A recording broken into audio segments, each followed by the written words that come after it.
Fala, gente, como eu já tinha avisado para que eu consiga aí conciliar melhor as produções de todos os canais e manter um ritmo ideal e saudável, eu decidi que a partir de agora eu vou fazer os resumões em partes. A única coisa que vai mudar é que, vai estar saindo mais cedo, basicamente. Assim que eu terminar de semanalmente adaptar tudo, trazer parte por parte e ter terminado, basicamente o que eu vou precisar é pegar essas partes cortadas e juntar, e aí eu posto aqueles resumos que eu já fazia completões, tá bom? É assim que eu vou fazer com a do Manshine, com a do Ubers e assim por diante. No geral, eu decidi que toda terça às 18h30 vai ficar separado para esses resumões assim, fracionados, sabe? E basicamente é isso, ok? Como essa partida é a mais longa que tivemos até então, eu sinto que esse é o melhor ritmo possível, porque quando é uma parada muito grande, eu não vou mentir, eu fico enrolando, boy, porque dá muito trampo. De qualquer forma, muito obrigado pelos 27 mil inscritos e vamos para a primeira parte aí, né, da partida entre Bastard e Manshine. Voltamos para 10 dias antes. Na chegada dos meninos no setor da Inglaterra, Chris Prince é quem os recebeu. Bem-vindos, Bullock. Eu serei o seu mestre, foi o que ele disse. A filosofia do Manshine City era a rapidez e o duelo mano a mano. Era num corpo são que residia a insanidade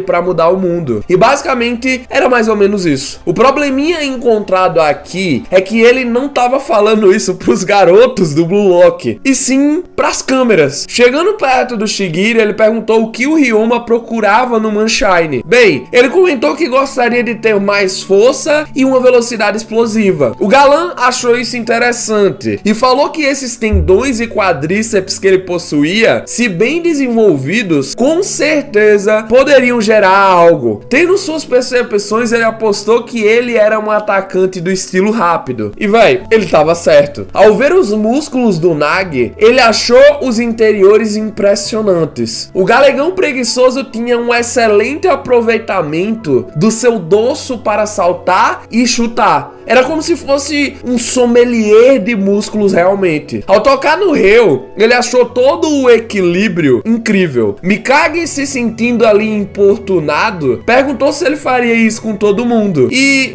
a resposta era clara. Sim. Até o Nag percebeu ali que o Prince era incrível. Ele podia dizer seu estilo de jogo só pelos seus músculos. E com certeza, como o Ryo disse, ele possuía muita personalidade. Depois de passar por todos, ele entendeu os talentos de geral e disse que era incrível que eles tivessem conseguido chegar até ali. Porém, ele precisava dizer uma coisa: todos dependiam demais dos seus talentos, e um talento sem consciência acabava que apodrecendo. Pegando por exemplo o talento da velocidade, ele não era do tipo de coisa que podia se aprender, mas sim um talento nato, que vinha do aproveitamento do corpo com o qual cada um nascia. Ele pediu para que imaginassem uma pessoa que tivesse esse talento e desejasse se tornar o melhor jogador do mundo e, para isso, ela desejasse obter a força de um tanque. No fim, ela veria sua velocidade decair. O que aconteceria, basicamente, era que seu corpo iria parecer estar vestindo uma armadura pesada. Num corpo onde apenas os músculos usados para correr são desenvolvidos, fazer algo como malhar excessivamente esmagaria completamente ele. Os novos músculos adicionados à sua carcaça apenas o tornariam um jogador mediano. Se você procurar a força sem compreender os mecanismos do seu talento e acaba com um corpo desequilibrado por conta de um treinamento ali inapropriado, o seu talento,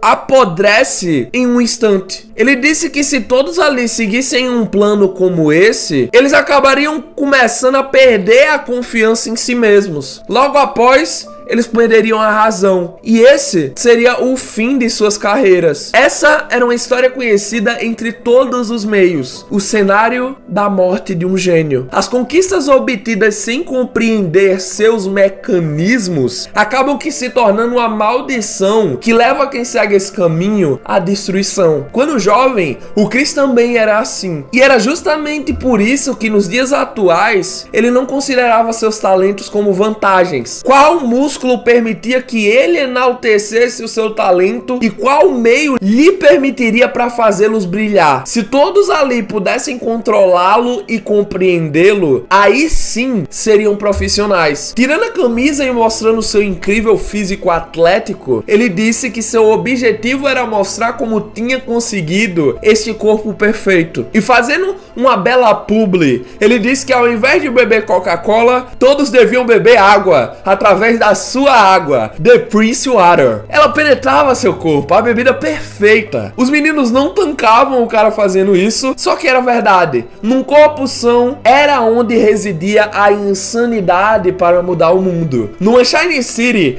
todos iriam compreender os mecanismos de seus corpos. Portanto, cada um dos que estavam ali tomariam conhecimento de seu talento fisicamente. Era assim que eles iriam perceber que ainda não estavam tirando 100% de seus talentos. Se ele tinha vindo até ali, foi para revelar o talento adormecido dentro de todos. Então, era hora de começar. Era hora da revolução corporal. Pulamos então pro pós-partida Bastard vs Basha. Os meninos tinham assistido ela logo após o treino. E o Nag disse que o salário do Isagi ser 17 milhões de ienes não era nada mal. O Reu compreendeu tudo. Justamente por estarem fazendo reality para acumular dinheiro, é que os jogadores famosos estavam vindo para lá. Se continuassem provando seus valores ali, os meninos não estariam apenas na equipe do Sub-20, mas também no mundo todo. Era isso que o Ryoma pensava. Prince, olhando novamente para a câmera, disse que antes disso eles teriam um corpo perfeito. No fim das contas, ele continuava fazendo essas propagandas e provavelmente por já saber que isso seria transmitido para o mundo inteiro, é que ele ficava repetindo isso e tirando vantagem para vender várias coisas. Ego no telão mostrou o resultado das ofertas da partida entre o Ubers e o PXG. O Wario ficou com 5 milhões, o Caraço no meio do PXG ali ficou com 12, o Aiko com 15 e o Shidou com 20. Só que o Rin, que foi a pedrada da vez, ele ficou com 36. Enfim, depois do fim da segunda partida, essa era a classificação do rank em Blue Lock. 9 jogadores já tinham recebido seus valores. E o Chris, olhando pra isso, pediu desculpas por não ter contado aos meninos sobre essa história. O Ego tinha lhe pedido pra manter a boca fechada. E isso deveria ficar em segredo até o fim da primeira partida. Agora que tudo já tinha sido revelado, as coisas seriam levadas mais a sério. O inimigo à frente era a Alemanha. E assim vimos os meninos treinando. Era num corpo são que a insanidade para mudar o mundo residia. Todos deviam desafiar os limites de suas capacidades. Nag ali dizia pro mundo esperar ele. Fomos pro lado do Bastard no pós-partida. Todos estavam no vestiário. Isagi pensava consigo que eles tinham vencido e ele tinha deixado a sua marca. Entretanto, da próxima vez, ele queria marcar seu gol. O Igarashi foi falar com as câmeras e o Wright zangado perguntou o que danado ele tinha. No fim das contas, ele estava apenas se divertindo com elas por causa que, estavam filmando pro mundo inteiro. Chegando perto do Isagi, ele disse que o Yoshi estava rico, exaltando o nosso prota. Mas honestamente,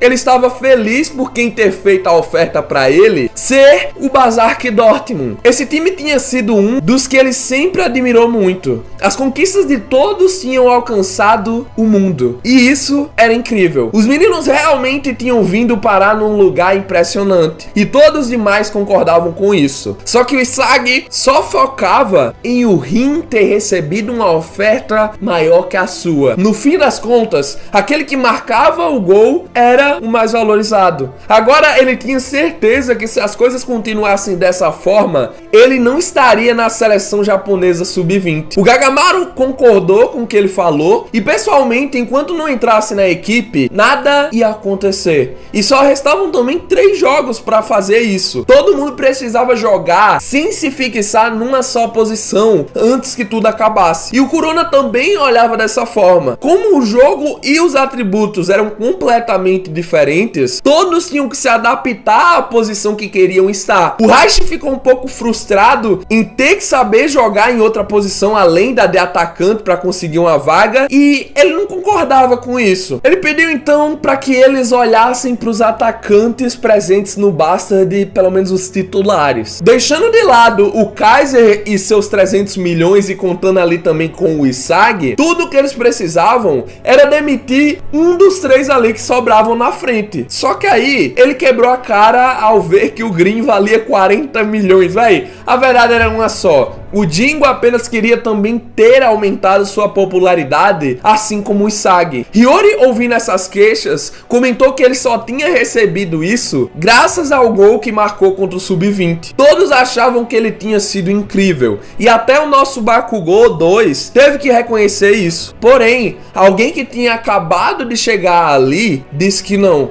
E o Kimiya perguntou diretamente de forma afiada para o Prota como ele tinha sido capaz de fazer um passe quando queria ser titular. Ele perguntava isso para alguém que desejava se tornar o melhor atacante do mundo. O Yoichi falou que não era como se ele tivesse feito esse passe por livre e espontânea vontade. Ouvindo isso, o Kenyo apenas disse que isso não mudava seu desgosto ao respeito dele. Os meninos estranharam esse ato vindo logo de quem sempre tinha ficado na sua, e o Isagi disse que era verdade que ele tinha apenas servido como suporte. Porém, isso foi só mais um degrau para que ele pudesse se tornar atacante. Se estivesse em sua posição, será que o Yuki também não teria feito o mesmo? Foi o que ele indagou. Olhando para isso, ele respondeu: nunca! Eu nunca me deixaria levar por um passe desse tipo. O número 11 do Bastard não achava que tinha se deixado levar. Esse foi o fruto do desafio no qual ele estava focado. Ele não se arrependia de sua escolha. Entretanto, reconhecia suas fraquezas. Kenyo falou que nesse caso, ele deveria ter sido sensato e perdido a bola sozinho, tentando ali fazer um gol. Mas um passe decisivo tinha sido uma solução covarde. Ficando irritado com essa situação, Isagi se levantou e foi tirar satisfação. O que danado ele queria para ficar enchendo o saco por causa disso? O Yuki, como quem não queria nada, disse obviamente que nada. Ele só estava dividindo seus sentimentos. Então, para isso, o Prota mandou que ele falasse consigo quando realmente tivesse feito alguma coisa. Se desse para se tornar titular com palavrinhas bonitas, qualquer um poderia ter feito isso. Era melhor que o engomadinho encarasse os fatos de uma vez. Ouvindo isso, Yuki achou que nem todos pensavam como o Isagi. Ele ia continuar lutando até a morte, até que suas esperanças se extinguissem.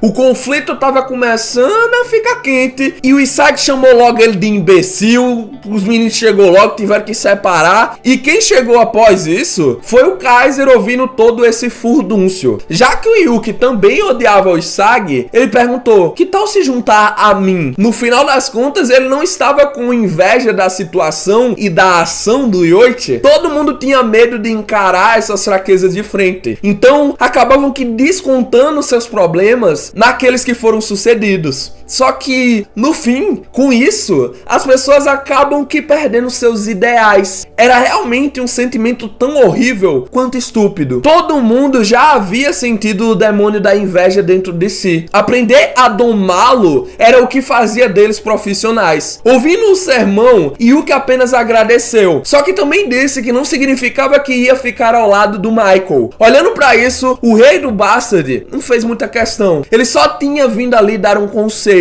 Não havia apenas uma maneira de se tornar titular. Entre ele e o Yoichi, tudo que ele queria falar era para fazer a escolha mais inteligente para sua própria carreira. O plebeuzinho Yuki deveria escolher bem qual rei iria servir. O Hiyori falou que ele estava obviamente os menosprezando. Ninguém ali queria realmente ficar ao lado dele. Se eles tivessem que escolher alguém, obviamente eles escolheriam o Isagi. E ao perguntar se o pessoal concordava, todo mundo ficou calado. Cada um possuía ideias de como se tornarem titulares de diferentes formas. Eles podiam tentar jogar com o Isagi, entrar no sistema do Kaiser, ou então eles poderiam jogar sozinhos para devorarem essa equipe. As estratégias ali mudavam, divergiam. Uma vez que tudo tinha sido revelado, todo mundo a partir de agora podia se tornar aliado ou inimigo. Afinal de contas, eles estavam na Liga Neo Ego egoísta. Um combate até a morte entre os profissionais. O Jingo tinha gostado disso. Isso parecia muito mais com o Blue Lock que ele conhecia. E bem, seguimos para um flashback. E aí, você quer ser modelo? Você já assinou com alguma agência por acaso? Você tem uma aura forte. Desculpa, mas eu só vim fazer compra com os amigos. E também não tenho interesse nesse tipo de coisa. Bem, e que tal se eu tirar só uma foto sua? É melhor não, tem um campeonato nacional de futebol no mês que vem. Isso é um pouco... É sério isso? Você é tão incrível assim? Achei um garoto de ouro. Qual o seu nome? Eu sou Yukimiya Kenyo. Legal, isso vai vender bem. Eu vou te apoiar até o fim. Faça como quiser. Assim era a vida do popular Yuki. Rodeado de garotas, sempre quando perguntavam o que ele faria no futuro, ele respondia: me tornar um profissional no futebol. Ele queria ser o melhor atacante do mundo. E todos achavam isso demais. Desejavam tudo de bom pra ele. Mas, parando pra pensar, foi naquela época que ele teve os momentos mais felizes de sua vida. Um dia, voltando da escola, sua visão começou a borrar. Já no médico, ele explicou que sua visão periférica e essa aparição de pontos cegos quando ele estava cansado só podiam ser neuropatia óptica. A progressão da doença não podia ser interrompida. Ela geralmente era acompanhada por dor de cabeça e náusea. No pior dos casos, podia levar à cegueira. Entretanto, com o tratamento adequado, a progressão podia ser retardada. De modo geral, Yuki não deveria se preocupar em ficar cego. Ele podia continuar sendo modelo e seguir a sua vida normalmente sem problemas. Ouvindo isso, tudo que ele queria saber era sobre o futebol. O velhinho disse que ele não teria problemas com o esporte em si, contanto que fosse só mais um hobby. Entretanto, continuar jogando do mesmo jeito que ele jogava enquanto a doença progredia, honestamente, seria difícil. Era uma pena, mas ele tinha que dizer que o caminho para se tornar um jogador profissional seria muito complicado com ela. Olhando para isso,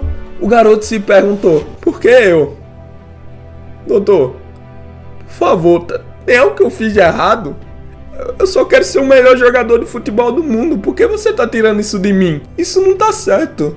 Eu não quero isso. Eu não preciso de mais nada. Me devolva meu sonho. Eu entendo, Yukimiya-kan. Vamos fazer o possível. O senhorzinho, vendo o menino em prantos, prometia dar suporte para que ele se tornasse um jogador profissional. Mas a doença, durante esse tempo, iria continuar progredindo. Ele teria um tempo limitado para mostrar suas capacidades. Ouvindo tudo isso, ele perguntou se mesmo assim ele queria perseguir esse sonho. E bem, ele respondeu que sim. Seu tempo estava acabando. Antes que perdesse a visão do seu sonho, ele iria se tornar o melhor atacante do mundo. Vimos a carta de quando ele foi chamado ali pro Blue Lock e logo após, ele é exausto dentro do campo de treinamento já ali na instalação. Como sempre, assim que ficava cansado, a visão turva voltava. Lembrando das palavras do Isagi, ele entendeu consigo mesmo que estava irritado com ele. Isso podia realmente ser inveja. No fim das contas,